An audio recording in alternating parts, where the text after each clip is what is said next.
Okay, and we are live. Welcome today to ZorkCast Live. And today joining me is Marc and Darryl of 7 Stars Insider. And welcome, everybody. Give everybody a few moments to get settled. But one of the big news items today that we're going to be covering is that Atlantic City casinos have finally reopened, and Las Vegas casinos have been open for more than a month. And also, there's a whole bunch of other news that's been hitting Twitter, thanks to Marc today, keeping me up to date on all of that.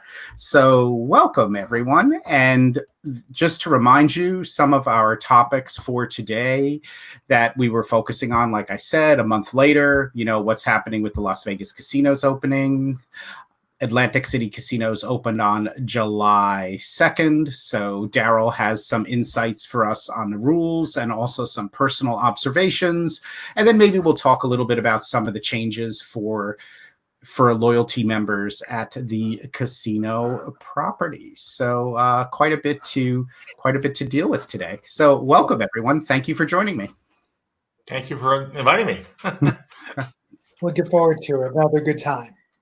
So let's dive right into the topic that I'm super curious about, and that is Atlantic City casinos finally reopening. I did a ZorkCast podcast with Steve and Darryl, I think about 2 weeks ago, talking about what we might expect with the Atlantic City casino openings. So I was wondering, Darryl, if you could give us a little bit of overview and insight into, what it's like to go to an Atlantic City casino now. Well, I did not go for the opening weekend. I wouldn't travel to Atlantic City on holiday weekend anyway, let alone after the casinos have been closed for 3 or 4 months.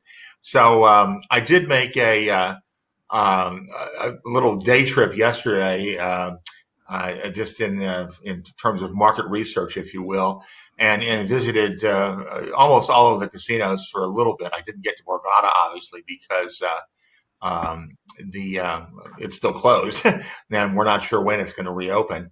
And I didn't get to Tropicana or Harrah's.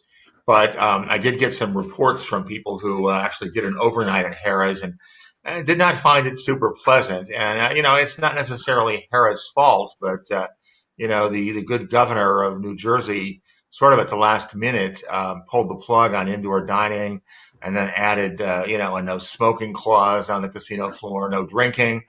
And, those are all, I'm not a smoker, but they're all kind of part and parcel of the casino experience, I think. So that does put a damper on it, and I did hear from people who normally would have gone down for the weekend and changed their mind when they heard all the restrictions. So it looks like my video is frozen. It says my connection is low for whatever reason. So I'm sorry. I don't know what the problem is. Well, it'll probably. Well, there back. you are. You're back. I'm You're back. back. You're back. Now, I was a little bit curious, about this whole idea of. I mean, I'm guessing the governor.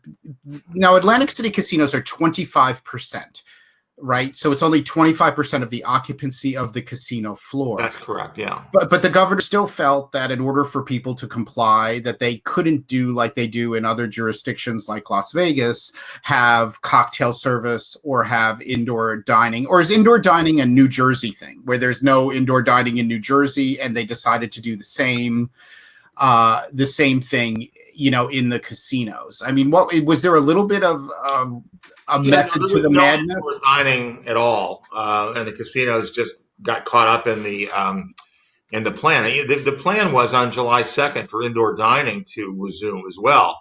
So he changed his mind, and everybody suffered. A lot of the restaurants were prepared. They had employees booked to come in. They ordered food. I mean, there are some real horror stories out there. I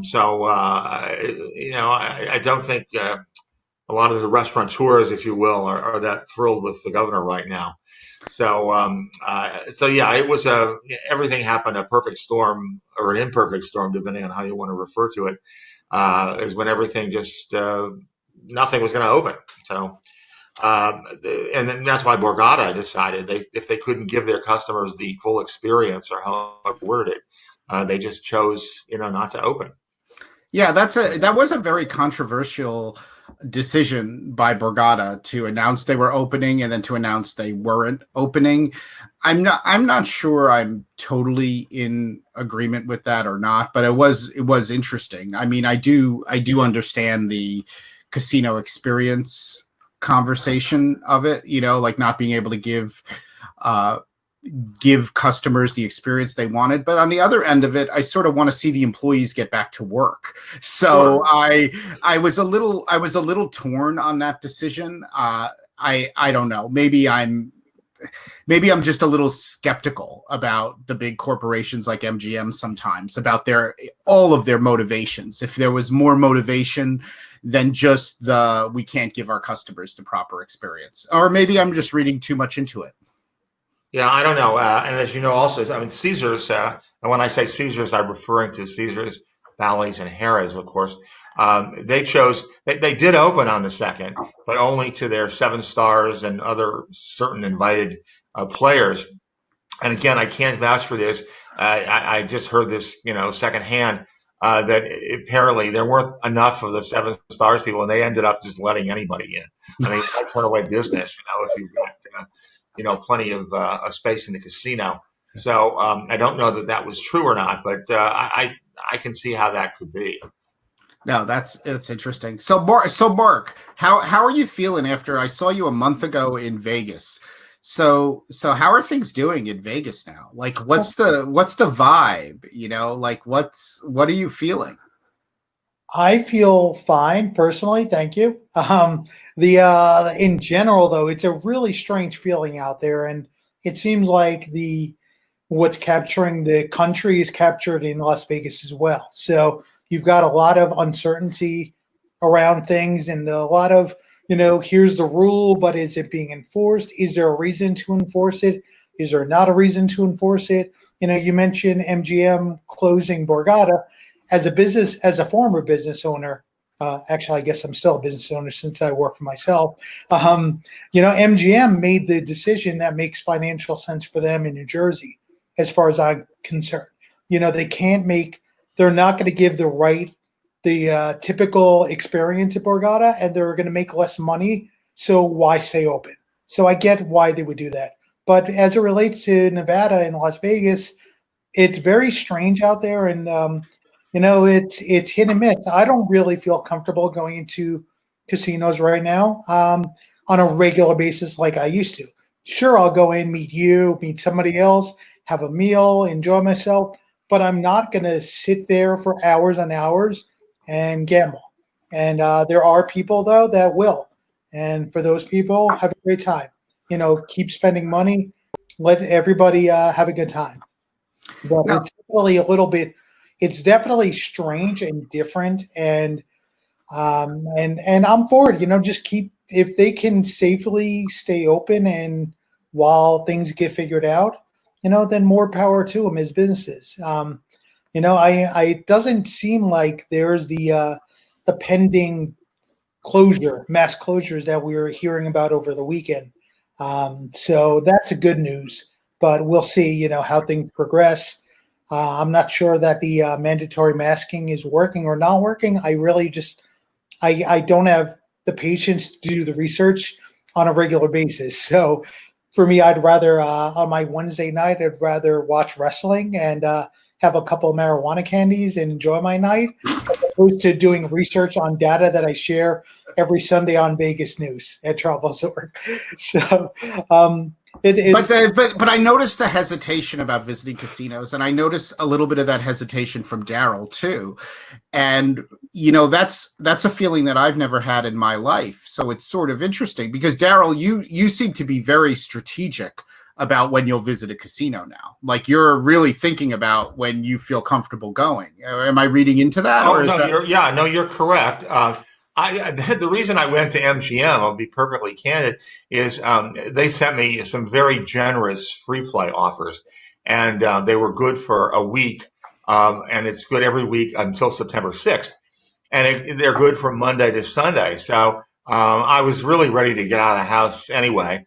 And I thought, well, listen, why don't you go down on Sunday and take advantage of your free play offer and, have a nice room and maybe a nice meal. And then Monday morning, get up and do the next week's free play. And so I love that. I love that strategy. and It's then very efficient. On the way, stop at Horseshoe, Baltimore, where I had more offers. But one was on Sunday and the next one was on Monday. So I really did take advantage of it that way. But it's something. I agree with what Mark just said. I mean, normally I would spend, the better part of the evening in the casino, and I just didn't enjoy myself Sunday night. If I played an hour, and I did put some of my own money in, and so they did get money out of me. I'd be surprised. I just wasn't having a good time. I had a cocktail and I was trying to drink through the mask, and it was getting wet, and it just, I was like, I don't need this, So I had dinner and went up to my room. I was in my room by 8:30. Normally, I'm not even having dinner by 8:30. So it was not a great experience. It was nice to be away. And it was nice to see what was going on there, but it's just not the same. And even yesterday at Atlantic City, when I did my casino hopping, I was taking advantage again of some free play and whatever. And so I did play for a while, but I just, and I know the casinos don't like it, and whoever hears this is going to ban me. But I just did what they sent me and collected my reward credits and all that kind of good stuff, and then came home. Well, I think at this point they're happy. They're actually happy to see people. What was it like at Harbor? Is Harbor doing? I excuse my ignorance. I tune out sometimes because everything is so different in every state in the United States that I absolutely have trouble keeping track of it, and then I'm keeping track of what's going on in Europe. So Maryland, Harbor is in Maryland. It's in Maryland. Maryland is a mask required state, right? Well, it is, and plus MGM is, they're like Caesars throughout the whole chain. The you have to wear a mask, but I believe it's a 50% capacity in terms of the casino. And you can sit down at a restaurant, and I think no more than 4 people to a table, and 4 people to an elevator, and in the social distancing there, the little dots on the floor everywhere, to make sure you stay 6 feet apart. I'm going to just digress for a moment because I don't want to forget this. But speaking of elevators, when I was at Caesars yesterday, I was coming up, if you're familiar with the layout, I was coming up the escalator from the Wild Wild West Casino, which is just adjacent to Caesars. I know exactly, the one where the donut place used to be at the bottom. Yeah. Gold Tooth Gertie's, which is closed. And as I got upstairs and I was outside the ballroom, essentially, the ballroom is on the right, I saw this huge line. And it looked like people were waiting to get into the salon. And I thought, well, this is crazy. They can't fit that many people. What it was people were waiting for the elevator. There was I can't even imagine what it must have been like Friday or Saturday. I mean, this is a Tuesday afternoon, and there must have been 50 parties in line trying to wait for the next elevator because of the limit of 4 people. And there were a lot of families, so the 4 people were already in one group. Wow. And it was mostly all beach people, and you could tell because they were carting around, the beach umbrellas and the chairs and all that stuff that I just don't have time for. So that was the audience that I saw yesterday. There were people gambling, of course, but lots of just beachgoers who were down there for their summer vacation. Wow. That makes sense to me, and I think we've seen something similar in Las Vegas with the where they are mandating, where they're actually paying attention to the foreign elevator. There's definitely lines. Yeah. Unfortunately, not every casino is watching that. So, like when I went to visit Michael at Caesar's Palace, I got into the elevator by myself, and about 30 people followed me right in. And just got all up in my grill, and it was. It's your magnetic personality, Mark. Yeah, I definitely think not. Well, I think I saw a picture on the Twitter or something. I think it was MGM Grand where they showed the huge lines of people, waiting to get into the elevators. So yeah, that's another problem, and I don't know that anybody anticipated. But again, another reason not to go down there for an overnight and have to wait in line to get up to your room and or whatever. So, No, but that's incredible. I hadn't, I was fortunate, so I stayed at Caesar's Augustus Tower for 6 nights. I never had an elevator problem there, and then I was at Wynn Tower Suites, and it was like I think if there was one time there was one person in an elevator with me, it was a completely surprising situation. But I'm not sure if it was the week or I mean I was in Vegas over one Saturday night, so I guess it wasn't at Caesars, but maybe the capacity wasn't up, or maybe it was a little bit of the Augustus Tower. But then Mark, you visited me at Augustus Tower, and you said there were a bunch of people getting in the elevator. So I guess it just depends on how you hit it. Yeah, my elevator was not monitored. I don't think the Augustus one either. The one I'm talking about was the parking garage. Oh, yeah, that and one. then that's definitely not monitored, and that's open to anybody. So you're not going to have the same people staying there that are staying in the hotel. That's free for all. So not really too surprising to run into that at a Caesar's property. And Caesar's properties, the elevators are slow anyway, and there's always a line. So it's pretty much normal, kind of typical business at a Caesar's Las Vegas property. So not really all that shocking.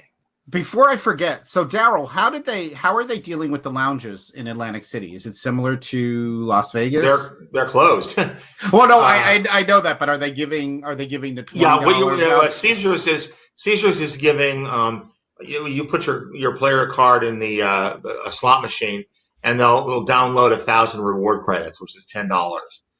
Now you can't get it at all three locations, of course. Wherever you first put your card in, and it downloads 1,000 reward credits. Same thing at Harrah's Philadelphia in Chester. They do the same thing. I don't really know what the other casinos were doing.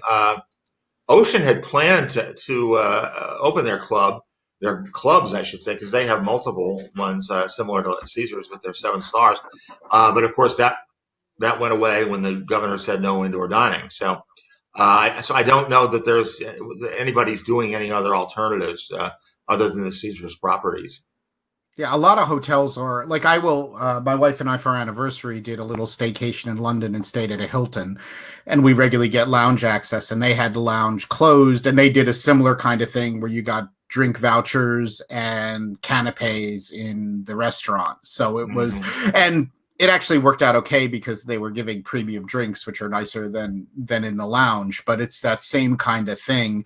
I'm so baffled when I go to hotels now because everything is so different in so many different places. Like some places are like, oh, you can't use mini bars like at Wynn, because mini bars are bad during COVID.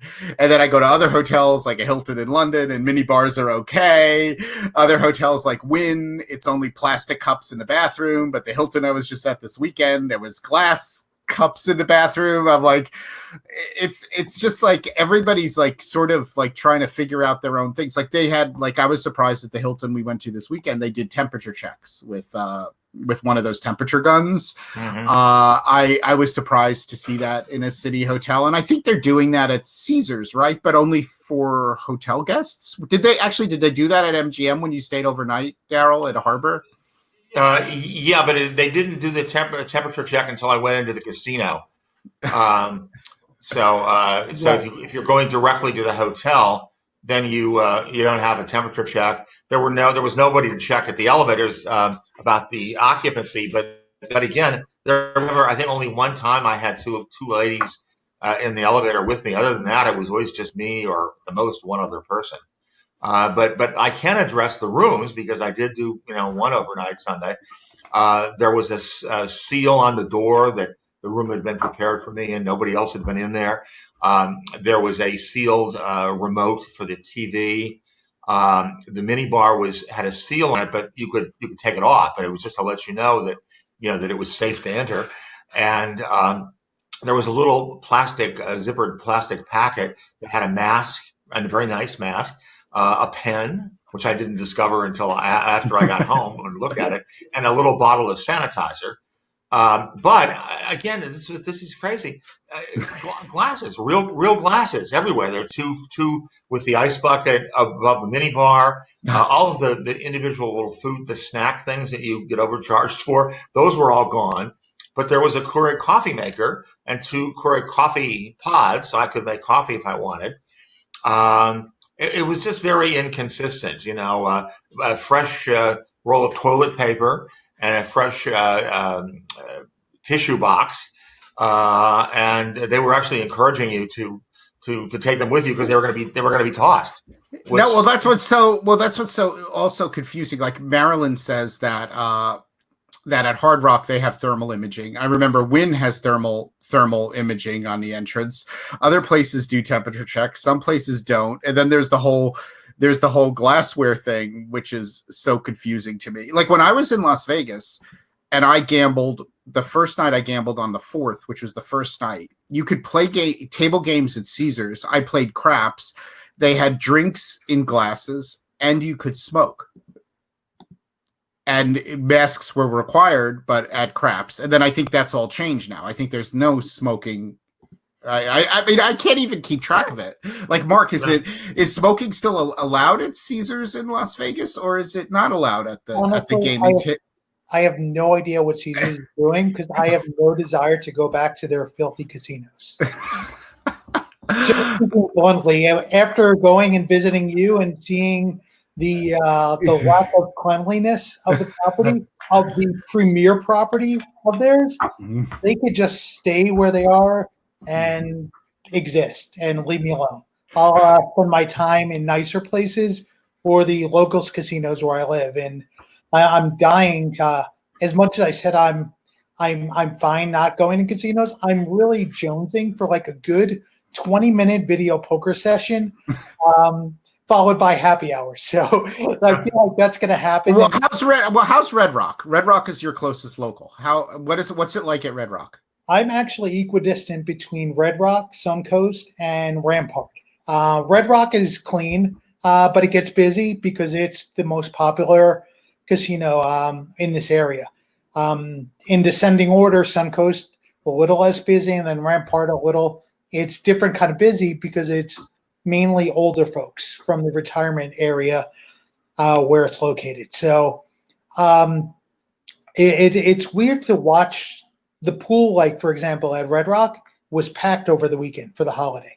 Like it was, you have families that are going together. So you have large groups that are, walking around in packs, as opposed to you're not just getting strangers hanging out, grouping together. You have families doing the socially distant correct thing. They're working in their little pods, so to speak. So I think that makes sense. It's a little strange to look at now after we haven't been looking at large groups of people together, but it's definitely still there. And Red Rock is going to be Red Rock no matter what.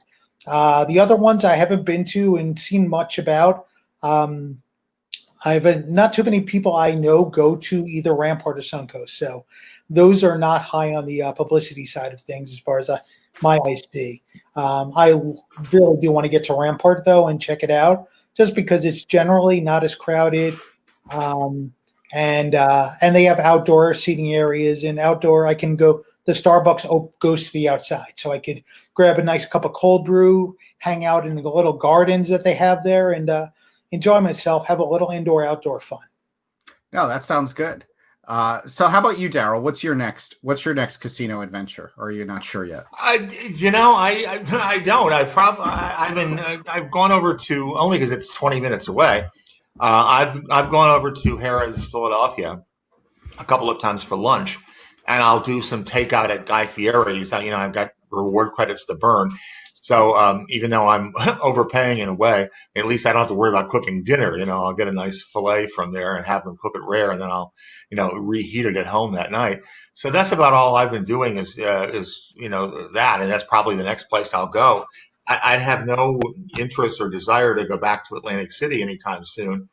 Although I think in a week or so there's a big gift card giveaway, which is enough to entice me to go down there and just do that. But it's going to have to be some pretty good offers for me to make the trip. And for me, for those of you who are not familiar with geography here, I'm in Wilmington, Delaware. It's about a 90-minute drive, especially during the week when there's no traffic. So again, I don't have no interest in staying overnight. I just I don't want to go down there and get takeout and eat in my room. It's just I can do that at home. So. So that's been interesting. That's a weekly trip to Chester, or which I still call it that, and get some food, have a nice lunch, and perhaps meet some friends there. But that's about it. I'd love to come back to Las Vegas, but I don't want to get on a plane. It's not so much the casinos, it's the traveling on an airplane right now for me. I'm not thrilled about getting.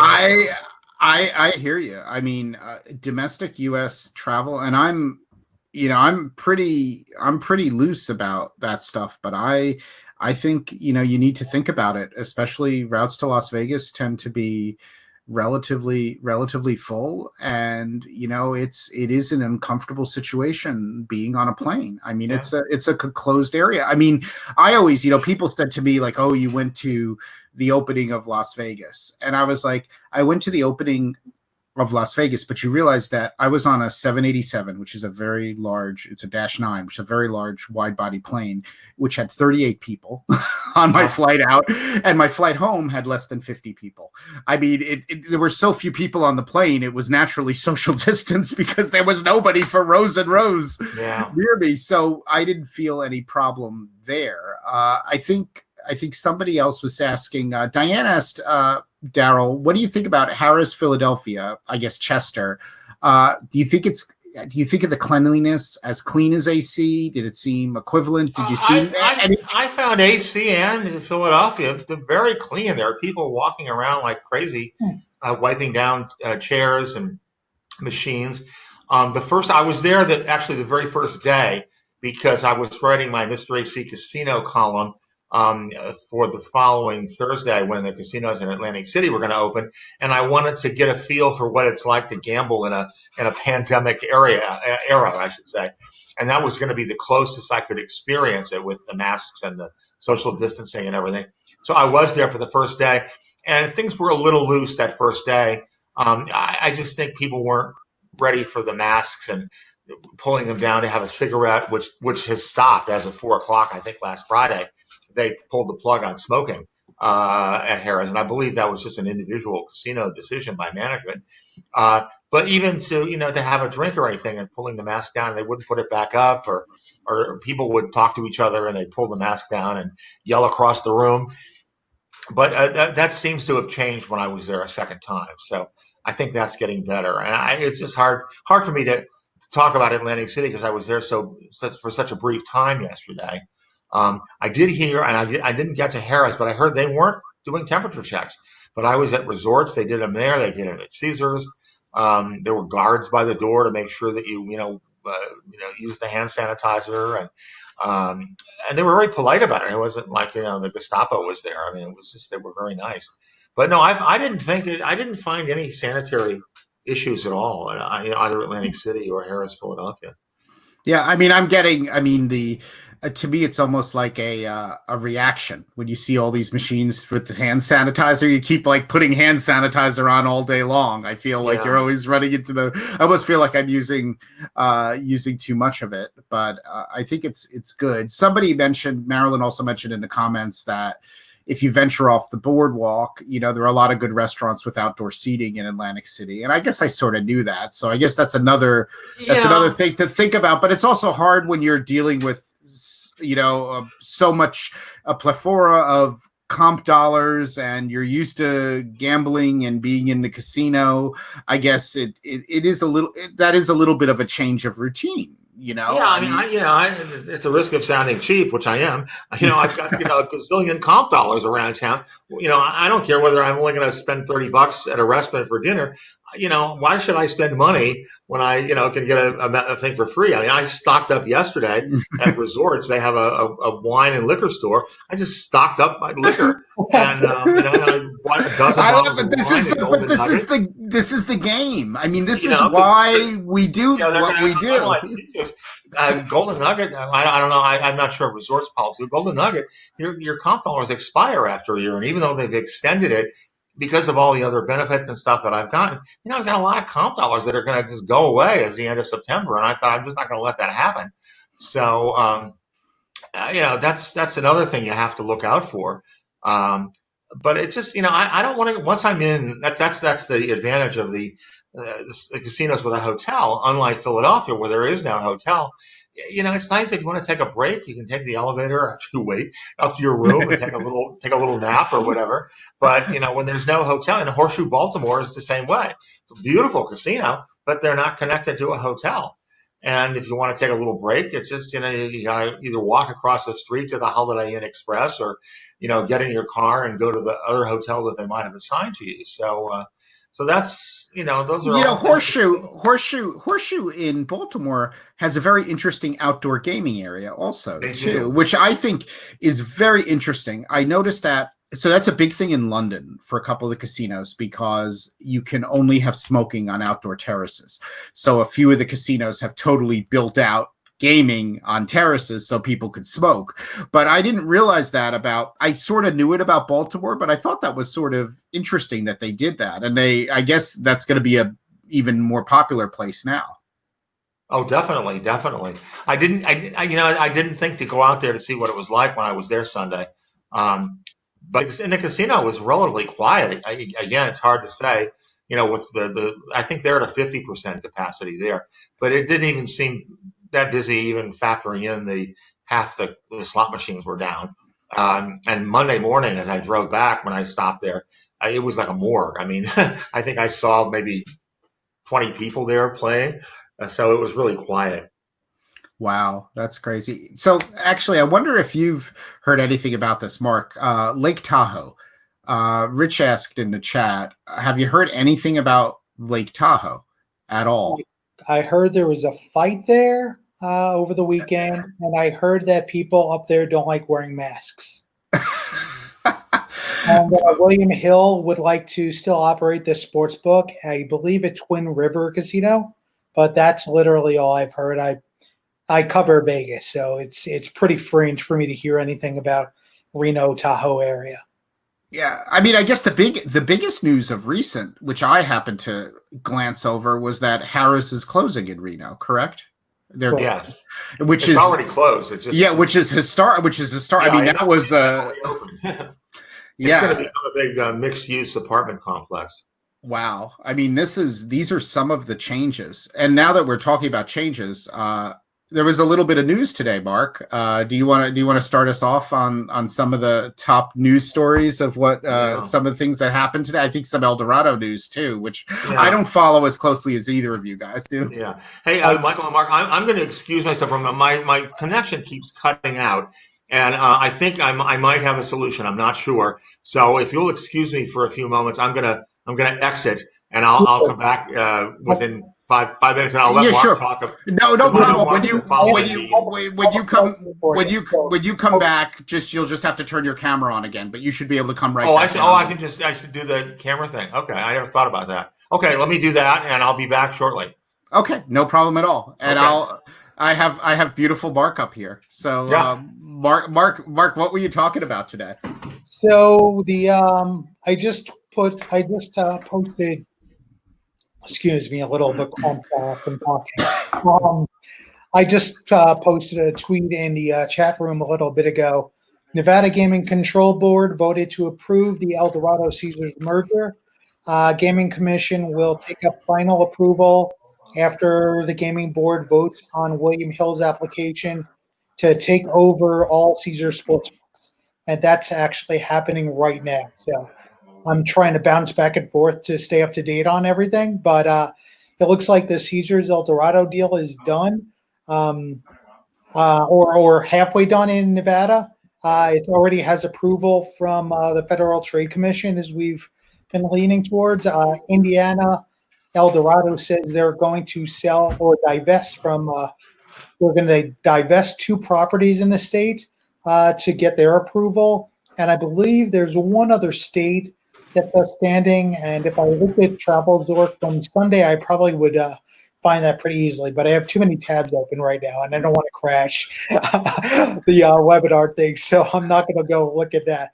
But it looks like full steam ahead on the El Dorado front, and they committed once again to selling another Vegas property or a Vegas property on the Strip in the next in the first 12 to 24 months of taking over the company.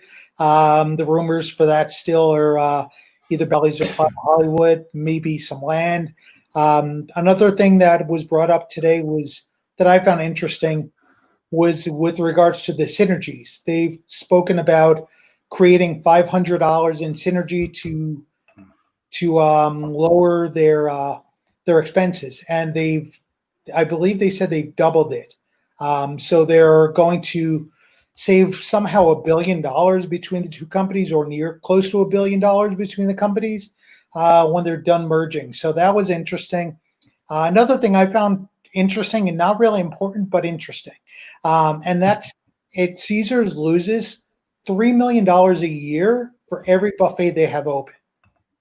I didn't realize that. I didn't know the economics of it, but evidently that's a big deal. And it looks like we're going to see, as we've written before from El Dorado earnings calls on TravelZork, as we've written before, they're going to reduce the amount of buffets available at their properties nationwide in the future. So it looks like they're talking somewhere between 40 and 50 nationwide buffets between the 2 companies closing in the future.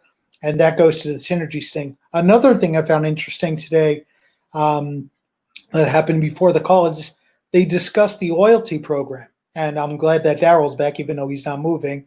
Little picture thingy. Obviously, it didn't work. As soon as the deal is done and official, there's going to be a new rewards program that's essentially Caesars Rewards Lite for the El Dorado customers. It'll take about a year to merge them within Caesars Rewards proper, so they want to give them some kind of access to the rewards platform, but obviously they can't do everything in one fell swoop. So they think it'll take about a year for them to merge the 2. They didn't get into specifics, but they did compare it, Michael, to airlines, how you have one full service airline, and then the company also owns a budget carrier. So that's the way they're looking at this. The El Dorado properties will be in the Players Club thing. The El Dorado properties will be a little bit lower value property, as opposed to Caesar, which will be the premier properties moving forward. And once they all sort of merge together, it'll become one big happy family, but that'll take about a year. But the goal is for it all to be Caesars Rewards eventually. But the El Dorado properties to be they'll have limited access to rewards. And they didn't go into specifics on that, but I think we might hear more about that when the deal closes. But I might be able to add a little insight to that, Mark. That's why I wanted you here for this. What's that? That's why I wanted you here when I brought that up. Yeah, my understanding is it's going to be similar. Again, if you're familiar with, Borgata is now part of M Life, but it's not really part of M Life because you have a separate comp account, you have a separate this and that. So, like, if I have, $1,000 in comps with M Life that I earned in Las Vegas or National Harbor or a combination of those, and I want to have dinner, I've got to go to the M Life rewards desk and have them do a transfer, essentially, into my Borgata account. So you've got 2 different accounts, and that's what it's not preferable, but because of the fact that Tropicana, El Dorado is at a bigger disadvantage. They don't have one El Dorado program, so it's not a matter of combining an El Dorado rewards program and a Caesars Rewards. They got 20 or 30 different El Dorado programs, so they got to get those all together and then combine that with Caesars. So I think if anything happens, I think you're going to find they're going to try to to use that Borgata model to let You people. are. I'm pretty sure that's correct from what I'm flashing back now to some of the tidbits he said. That sounds about accurate. And Lila actually had a question as it would relate to Atlantic City, like a real example. Are you thinking that Caesars and Tropicana, for example, would be treated the same way that MGM, M Life, and Borgata are? That's my thought. Right. Okay. There you Yeah. go, Lila. And I'm sorry, I still don't have that screen on the right. That never did come up. So if Click the people little. are asking questions, I'm not being rude, ignoring you. I don't see them. Well, no, it's but we've been handling them. But there's a how do you do it, Mark? You click. There's a little thing that says chat on the right. Click that, and it should show you the chat room. Yeah, well, I have enabled chat, and I've clicked it, and it seems to be, but it hasn't done anything. So Well, we're gonna have you back again another time, and I could do a test with you beforehand. okay. I should have done this beforehand, but I thought it was going to work. So well, webcasts are these live shows are always very interesting, and I do a couple other webcasts, and every once in a while we have somebody who messes up a time zone. We had one this week where they're like, "Wait, I didn't realize that you were doing that webcast. It was 1 a.m. in Australia." I'm like, "Well, I didn't book you. I mean, guys should have looked at the time."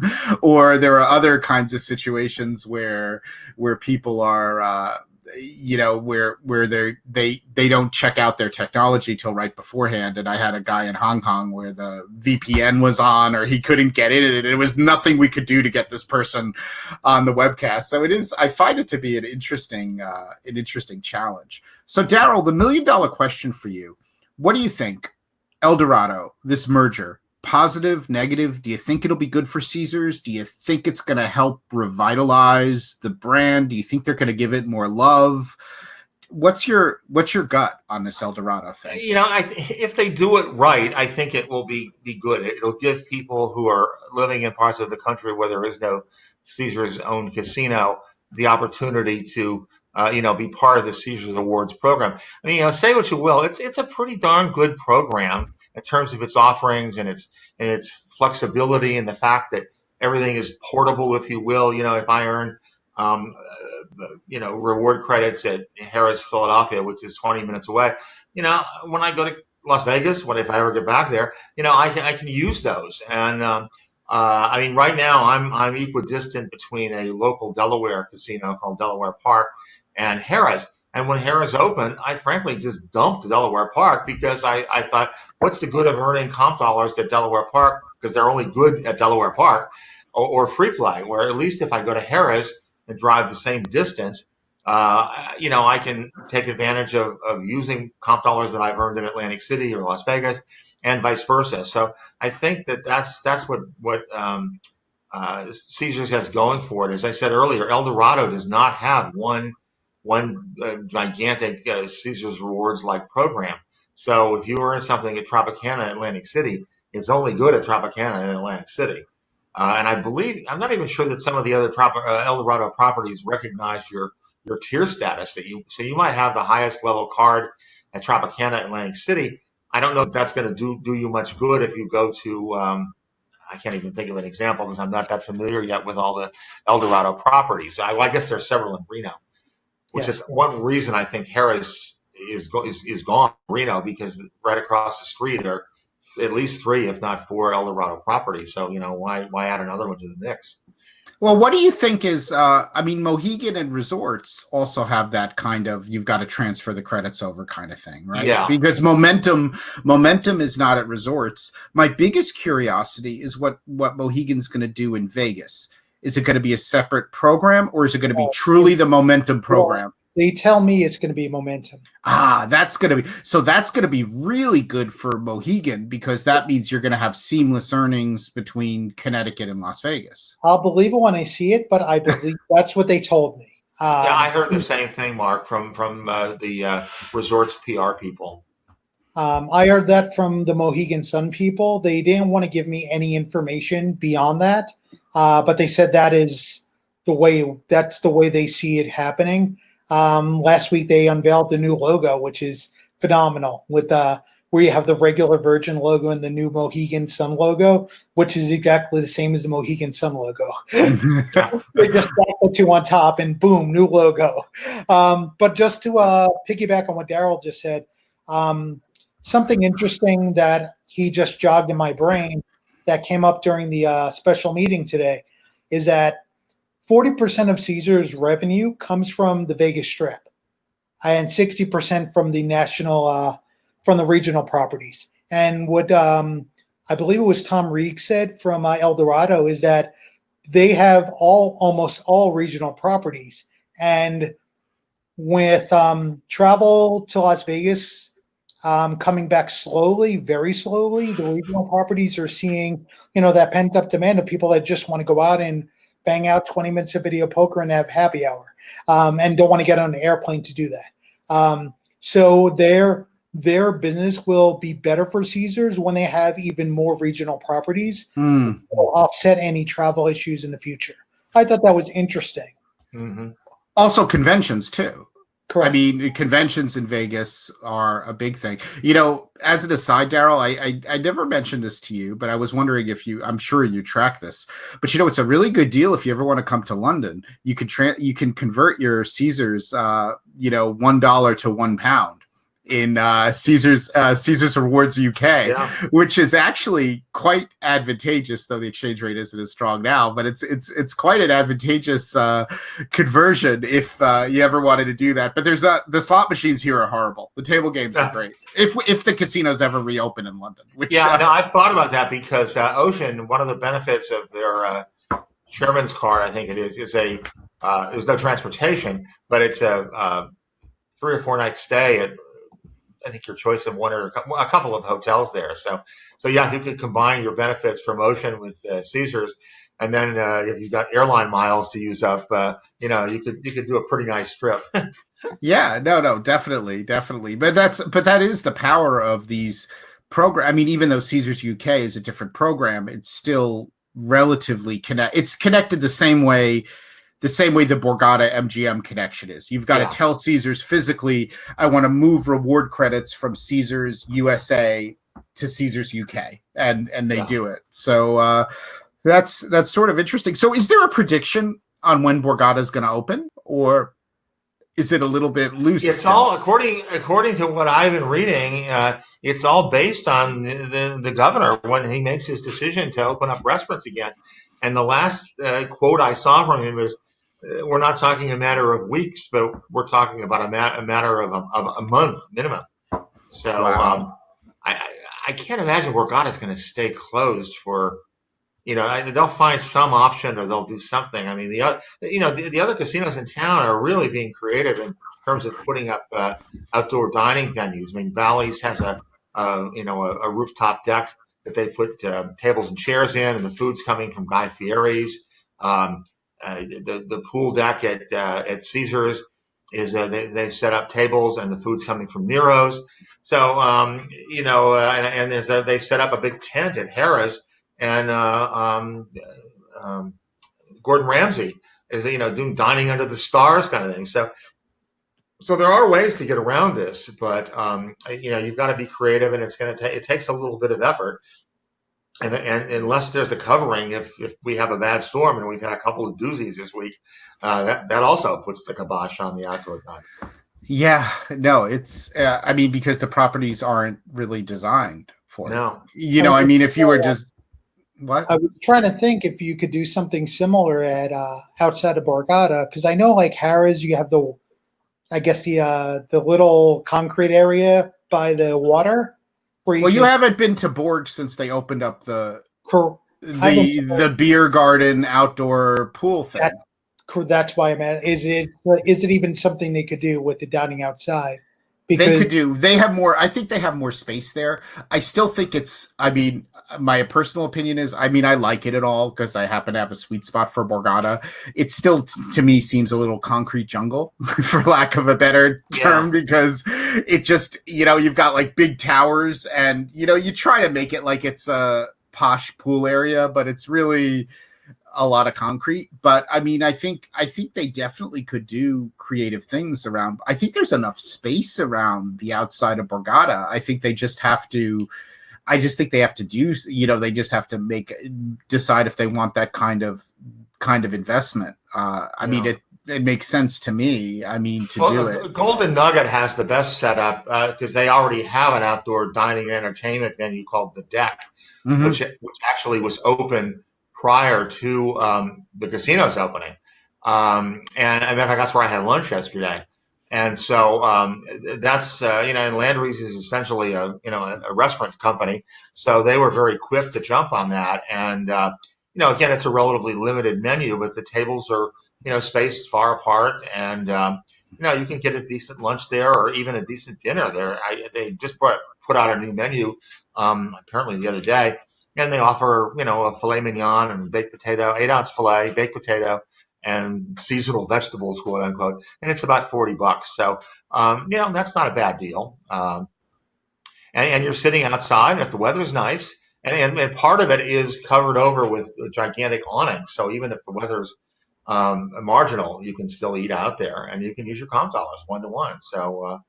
So they've got the best setup right now.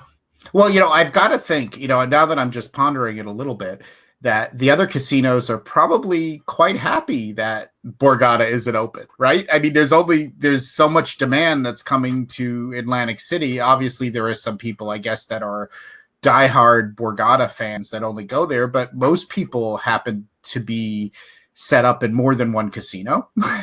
And if they want back to Atlantic City, Borgata has huge market share in Atlantic City, and you've pretty much so removed the top gambling revenue producer, right, from the market. If you look at revenues, for since pretty much so when Borgata's opened, they've always been the top in gambling revenue. So obviously it's got to flow to the other properties to a certain extent. So, I mean, I'm sure the other properties being creative and doing what they're doing, it's got to help their bottom line. I mean, because there have got to be customers who would be at Borgata that are at another property.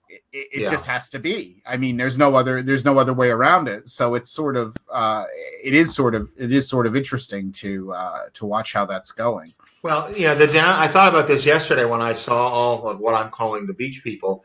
That's the downside for Harrah's, Borgata, and Golden Nugget. The boardwalk casinos, even if they don't get the gamblers or gamblers are turned off by the situation right now, you've still got these either day trippers or people who have a 2 or 3 day vacation and can get a really good rate right now, at an oceanfront hotel, and they won't maybe even set foot in a casino, but they've got all the other benefits. Well, that's a great point you bring up, because people forget sometimes. Like, if you look at the midweek rates now at Atlantic City hotels, they're lower than they've been, from my observation, in prior years. And in beach season, to go to Wildwood at the lousiest motel was always very expensive. So now, we could say what we want about whether Bally's is old and this hotel is not as nice as that hotel, but quite frankly, the worst of them are probably still nicer than the vast majority of motels you're going to stay at in Wildwood. So I mean, that is, I guess it's all about your perspective, but you're absolutely right. Wildwood Chamber of Commerce is online too. I happen to like. I have really fond memories of Wildwood. I happen to like Wildwood a lot, but I have to say that some of those places are really expensive in the summer. And I remember taking the family there and being like, "Wow, I didn't think I would have to leave a key deposit on my hotel." So you also want a $5 deposit on the key, even though I'm paying you $200 a night? You've never lived until you spent $350 on a Super 8 in Atlantic City in the middle of summer. But it is funny, the perspective on that kind of thing. So it is interesting stuff. So I guess we're just about ready to wrap up. But is there any other? I know G2E was announced that's going to be canceled. Mark, can you give us a little bit of insight on what's going on there? Why I mean, I guess it is only in a few months from now. Yeah, that's the difficult thing. Nobody really knows what's happening, so we don't really. So they're holding out hope that they were holding out hope that this could be done and we could go back to normal life in October. But obviously, they don't think we can. So, and a lot of people that I've seen from the industry that usually travel in to Las Vegas for it were not coming anyway. And I think that's the reason why is that people were just not going to come. Um, I still have to. As you know, I was listening to the special meeting about Caesars, and then I hopped right in here. So I haven't really processed a lot of what's happening in general. But it's going to be interesting to see. They're going to still do the panels via webinar, so the industry can still talk to each other that way. The difficult thing will be, it's the expo floor. We're not going to be able to touch and see the new technology coming to casinos, and for a lot of people, that's what this is good for. Sure, the industry talking to each other is important and useful on the industry side, but consumers like to see what's going to come in the future for their entertainment, and we're not going to have the similar rollout. So I need to talk to some people and get a better vibe on how we're going to learn about new things, because as you know, that's where I first saw the Madonna slot machine almost 2 years ago now. And it finally hit casinos earlier this year. So being able to see the games that are coming up is a really good way to promote the casinos. And they're going to have to come up with a new way to do that. And I don't know what that is just yet. I need to do a little research on it before having a real thought about that. But that's my one concern right now as it relates to G2E. It makes sense for it to be canceled if people aren't going to come out. And the next big convention in Las Vegas is probably next January with CES, the Consumer Electronics Show.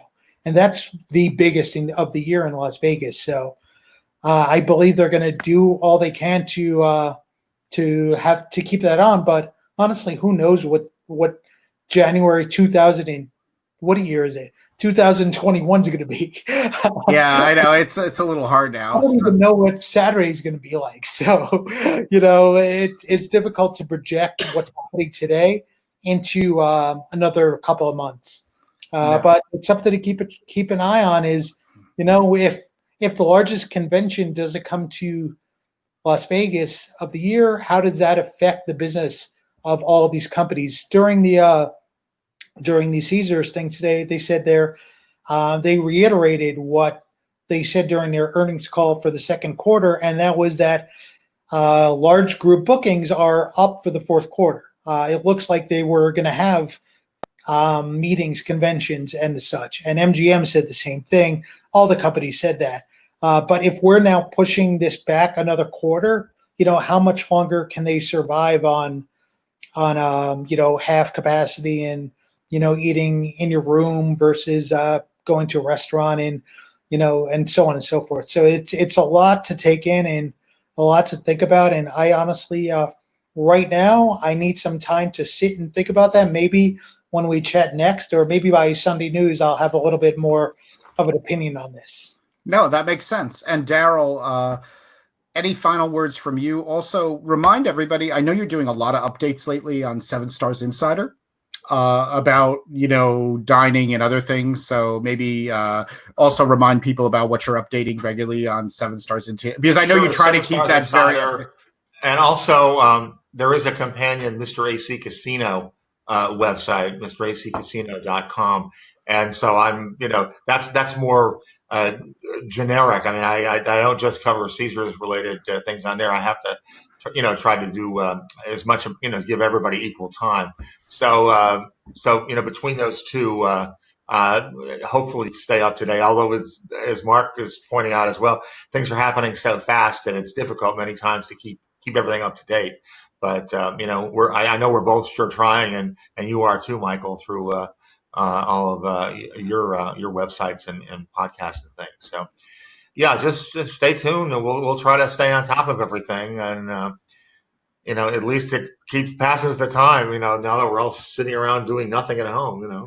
Yeah, it's the best. I mean, I wish I could give more definitive answers to people, but we do the best we can. Obviously, we all got interesting perspective. I mean, I was so interested to hear about, Harbor and your experiences in Atlantic City, Marc's continuing experiences in Vegas, and I hope to have a casino experience in London before the end of the month. So, I mean, there's there's a lot of interesting stuff going on. So thank you, gentlemen, for joining me tonight, and stay safe. I definitely want to hear about your next casino adventures. Hopefully those offers will keep increasing every month. I think there might be a chance that they will. Well, let's keep our fingers crossed. So, but same to you guys. It's always fun to chat and catch up and get everybody's perspective. But it's tough right now because we don't know. As you say, you want to know about Borgata. It's all depending on Mr. Murphy, the governor. Yeah, absolutely. Well, thank you again, and thank you everybody for joining us today. Thank you, Darryl. Thank you, Marc. Stay safe and have a great afternoon. Okay, you too. See you Take guys. care. Bye. Good talking.